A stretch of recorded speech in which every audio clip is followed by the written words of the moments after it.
My goal of this video is to introduce a couple of simple concepts to you that changed the whole way that I have approached property investing.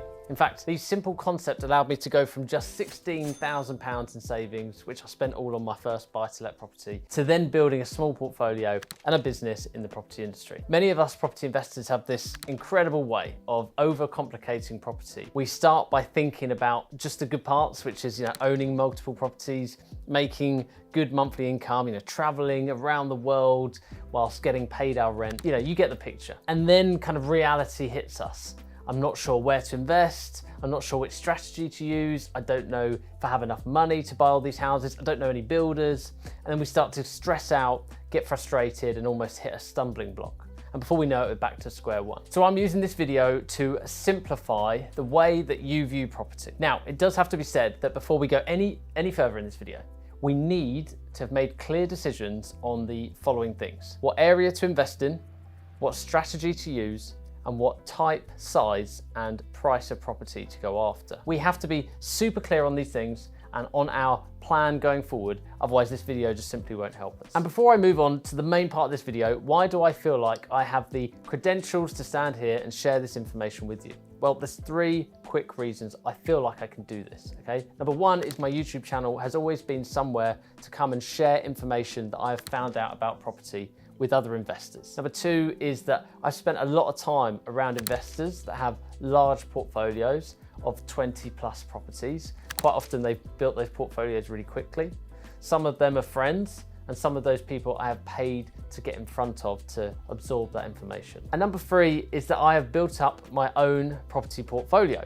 I started, created, and have built a sourcing business, and I have sourced a lot of properties for other investors. So I feel like I can stand here today and give this information to you from a place of experience that I've built up over the last 4 years. Now, there's two main concepts that I want to share with you on my lovely whiteboard in this video. And the first thing that you need to know is that whether it's building a business or whether it's building a property portfolio, the first simple concept is this: volume times leverage equals output, okay? So the more deals that we do, the more properties we can find and buy, and the more money that we can raise, the more mortgages we get, well, the more output that we can have, the more that we can build this property portfolio. And ultimately, we all want more output because that allows us to hit our goals quicker, whether that is additional income or some kind of pension that we're building, or whether it is replacing our income to leave our job. For the most part, most of us want to build that portfolio quicker.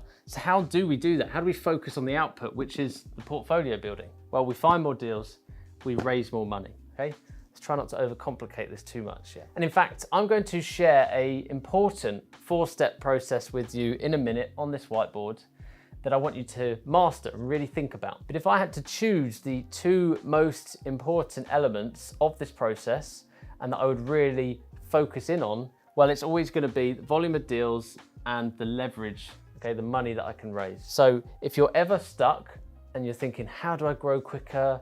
How can I build a portfolio like these other investors do? How are they buying 5 or 10 houses a year? Well, think about how can we find more deals? How can I raise or get more money? So your deals and your money will equal your output. Now, the other concept that I wanted to share with you in this video is also simple, and this is how most businesses operate their marketing and sales. And this is the form of a funnel, okay? So if I draw a funnel and say that there's 4 different checkpoints, 1, 2, 3, 4. A business will try to sell more of their product or service by spreading their message. So the first thing they want to do is drive the marketing, okay?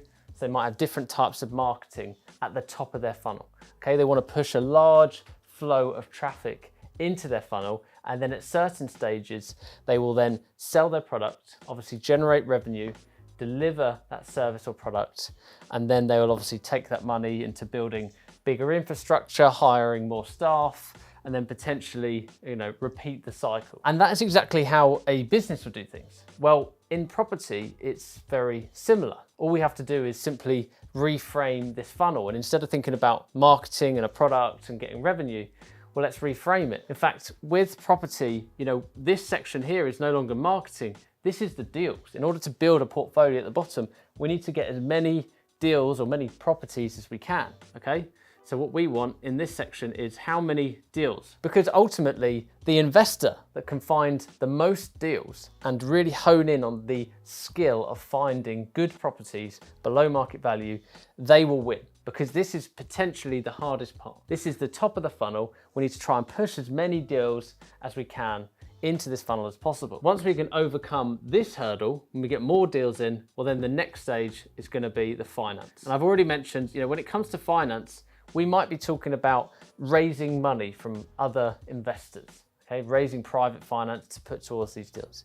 We might be talking about joint venture partnerships. We might be talking about, quite simply, the easier options, which is getting a mortgage, getting bridging, and using that to complete these projects. Most likely, bridging or raising money is probably going to be this section here. But of course, the more deals, the more opportunities we find, the more we can then go out and raise money for these deals.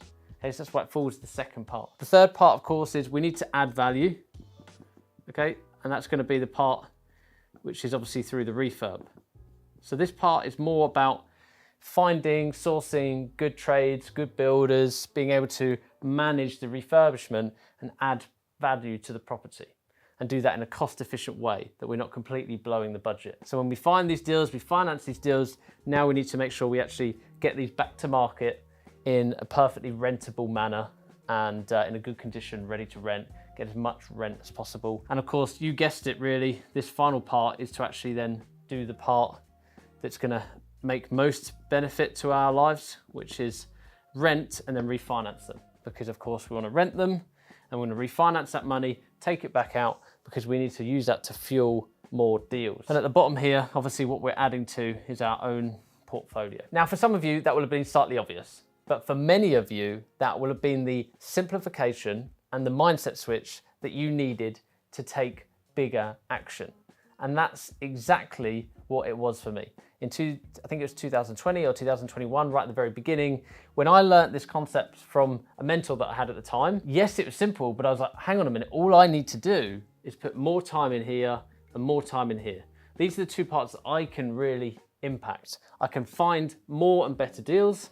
I can raise finance by sharing the process of my previous deals, building trust, and telling investors what I can do for them, earn the money each year. And these other parts will kind of just come and follow as part of the process. I can put time into those once I've nailed these two parts, which is why I also said earlier, if you had to push on me and get me to pick two parts of this process, where would I put my time?